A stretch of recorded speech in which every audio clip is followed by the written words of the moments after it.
Morning. Morning. How are you doing? Doing good. How about y'all? Good. Happy New Year. Yeah, you too. Yes, sir. So you've been to some of these Big Ten arenas before, right? I was looking at, like 9 of the schools have 10,000 plus averages for fans. So what's it like going on the road in the Big Ten? It seems like it's, loud places, tough to win, right? Yeah. They're definitely tough places. I don't think I can name a single Big Ten stadium where their fans don't come and like show out and support, and they're talking trash, and it definitely gets loud and rowdy. So it's a fun environment to play in. How about my alma mater, Northwestern? Do they, Oh do they show yeah, up?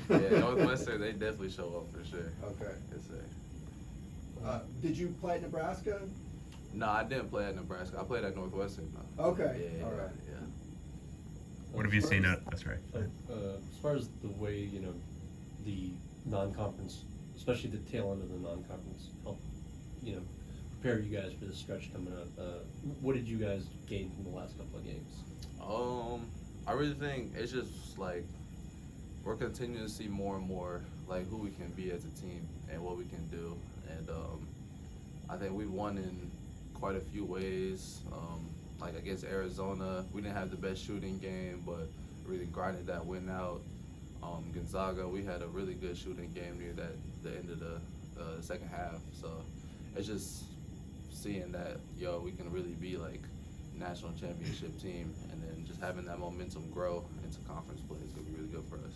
And you're obviously becoming adept at finishing tight games, right? How much is that going to help you the rest of the season when you're in those situations? Nah, for sure. Big Ten is tough. It's going to be hard to walk away with a double-digit win against frequently. So having those games where we learn how to win when it's crunch time and we really need to tighten up it's only going to help us going on. Your game has kind of taken off here as well. Can you talk about the steps you've taken to kind of increase your production, as we've gone deeper into the season? Yeah, really just doing whatever the team needs. I know defense is number one. You can always do that for your team. And just trying to make the right plays every time. If it's my shot, then I'll shoot it. If it's not, then I'll get one of my teammates a shot. So whatever I can do to help the team win. What's your area of focus at this point for your own kind of improvement down the stretch here? Really just becoming like all-around player. Just becoming like a real true point guard. Just running my team, continuing my leadership, and just getting this team to wins for sure. Do you feel like you found some sort of mental stability here in your third year in college? Yeah, definitely. I think just being here, being back home, having my support system around me, having the team, having the guys, it's just been really good for me mentally for sure. How do you think that's helped you on the court? It's helped me immensely. I just feel really calm and confident on the court. So. Do you think it's been able to help you, maybe there's some games where you have 4 or 5 points, but mixed all, putting you out there 35 minutes? Mm-hmm. Do you think it's been able to help you in those? For sure. My maturation with scoring has definitely grown. I found out I don't need to score for this team to win, but I can if we need to. So just knowing that, the stat sheet doesn't matter. The end of the score, that's what really matters. What's that balancing act like, picking your spots when to just kind of get yours and score versus try to distribute? It's really just knowing the flow of the game.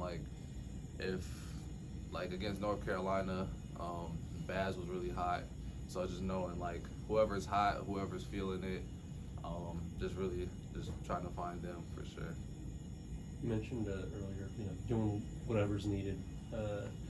Looking at your rebounding numbers in the last game, especially knowing that you guys were without Will, how much bigger is that rebounding component going to be going forward, depending on how long he's out? It's definitely going to be huge.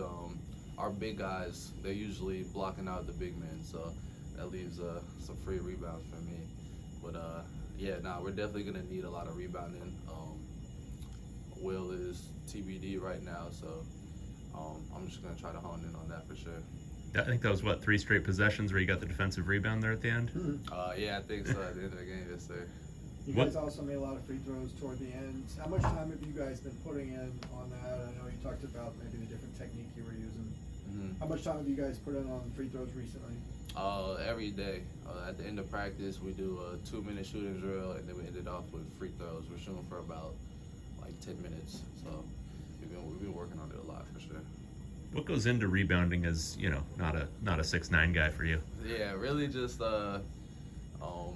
I mean, I've seen so many basketball shot, so like I can usually tell where it's about to come off at, and looking at statistics and stuff, like depending on where they shoot it from, like more times than not, the ball is gonna come off a certain way, and land a certain way. So just kind of reading it as the ball's in the air. So yeah.